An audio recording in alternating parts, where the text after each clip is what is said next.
Hi guys, welcome to the video. So today we'll take a look at another game between Soulskeeper and Suvak in Armies of Exigo, this time on the Quiet Meadows map. So let's unpause it. We have Suvak in the bottom right corner with the yellow empire and Soulskeeper in the bottom left corner with the blue beast. So I think that's the first game we see Soulskeeper with beast and Suvak with empire in this series of the few games with these two players. I think this is the fourth one and we have one more after this, but not 100% sure. But definitely we saw multiple games from Suvak with Beast before, and also I believe one game with Soulskeeper Empire, so they are trying other races now, which is of course nice. Let's see how it's gonna unfold. Soulskeeper opening with Arena into Stables here on the expansion.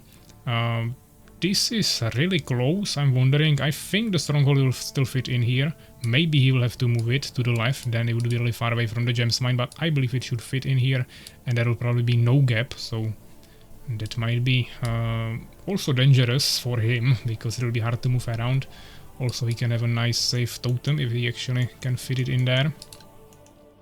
He's producing more minions, of course, Suvak more peasants.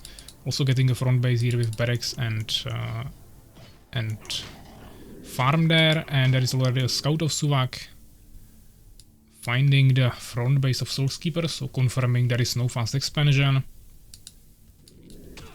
Now going into his main base, and Soulskeeper will be preparing a totem. Suvak of course pre-gathered a little bit more resources, so he doesn't have his barracks finished yet for a tower, but he will be starting it probably now. Minion of Soulskeeper actually found Suvak's peasants there, but there is two of them, so he will have to retreat. And Suvak is still scouting here with his peasant, checking for the expansion again and again, actually starting a farm here on the right position this time, not like in the one of the previous games where we saw it from Soulskeeper and he made it really close. This is the perfect position, of course.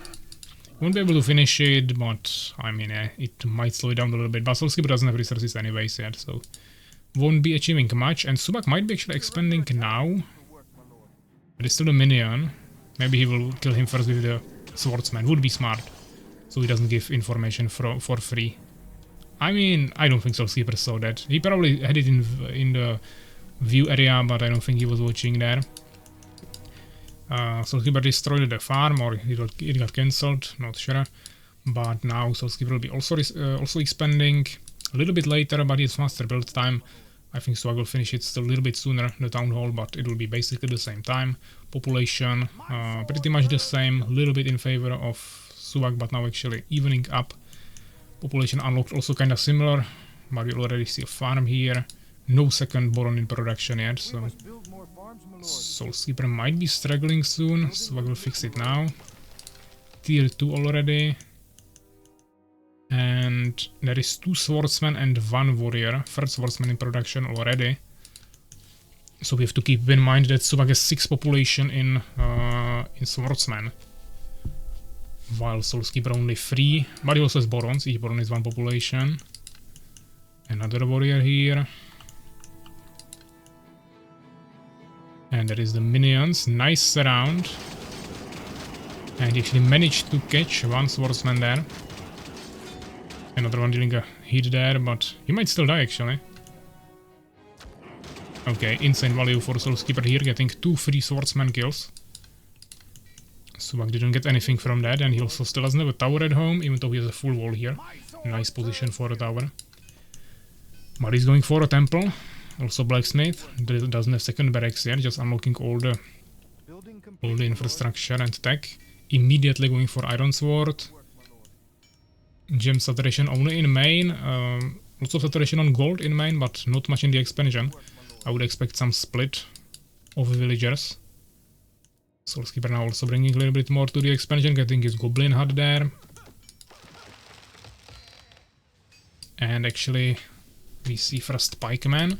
Second barracks now, making the buildings really in a straight line rather than like a curve, because it will be a little bit closer here probably. Would kinda expect it here, but maybe he wants to place another barracks here later or other building. Maybe more farms. Still no gems gathering here. I like to immediately saturate the gems mine in the expansion with Empire, because You just want to maximize the gems income, especially if you are not like planning to cheese quickly third base, and you will be staying on 2 for a longer time. Then you want to maximize the uptime on the gems mine, I believe. And now he's getting it. But Soulskeeper already has 440 gems saved up. And it seems like a full wall from all sides. Maybe there is still a gap. Hopefully even for bigger units. But yeah, he's getting second arena and also Dark Altar. Leaving it completely open here for the enemy units to just walk into his main base. But probably won't be the case. Yes, units of course as well. Also scale mail. Actually interesting that he got damage upgrade first against goblins. Suvak here. He's 2 population ahead. Chilling on wood. Soulskeeper is a little bit struggling with that, but on the other hand, he has lots of gems and also a little bit more gold now. Soulskeeper trying to saturate the wood now with 5 minions and also getting the weapon master there. Third arena for Soulskeeper actually. And looks like it will be just mass goblins maybe.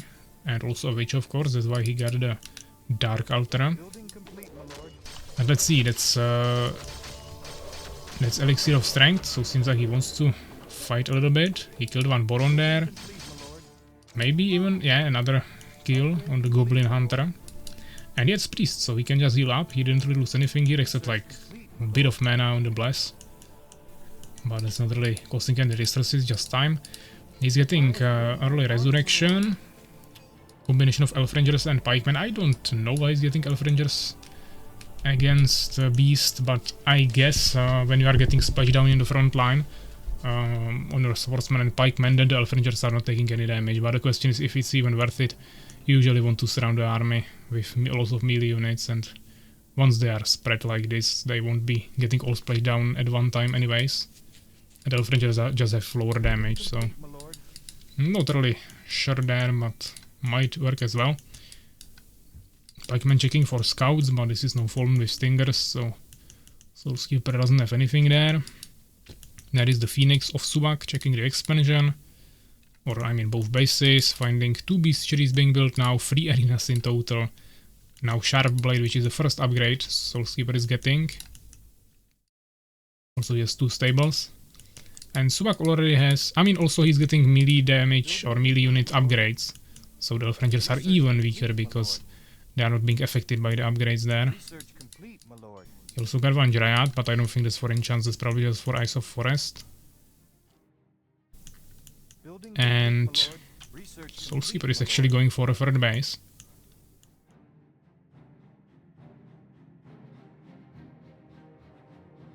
I was kinda surprised Suvak didn't start the third base yet, but I guess he wanted to accumulate lots of units to be safe. And let's see, will he immediately scout it with a Phoenix? I think he might. He turned around at the last second. He saw the army here. I mean, it's a strong Beast army, not sure if he wants to attack into that. Priest running into the front line, that's a micromanagement mistake. Will he lose one? He didn't, okay, but they are healing each other now, so he's losing some healing in the front line. Let's see if he has resurrections. He has. But it doesn't seem like enough. He needs to retreat. Population is kinda the same, but there is the expansion already being placed down, and he of course invested like almost 800 gold into that, so the fact that they are still on similar population, I mean Suvak now got a little bit in the lead. Gnome Arc, lots of melee units, another Dryad, so maybe he actually wants to go for some enchants. Enchants are usually good against trolls, same as confusions against catapults. There is no towers, but once again, yeah, against beasts not that valuable when there is trolls. Nice enchant, and let's see, I mean the Elf Rangers still, I'm not too convinced about them.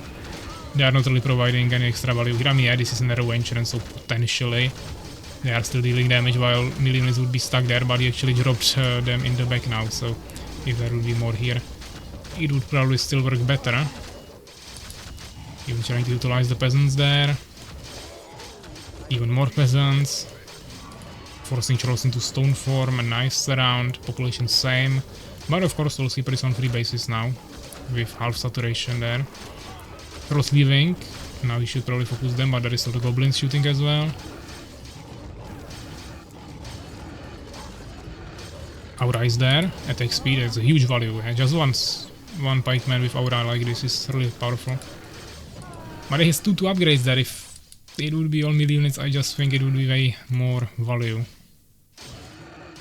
Population still same, but as I said, way more income for Soul Keeper now, even though he actually starts getting gems here as well, but yeah, he doesn't need gems.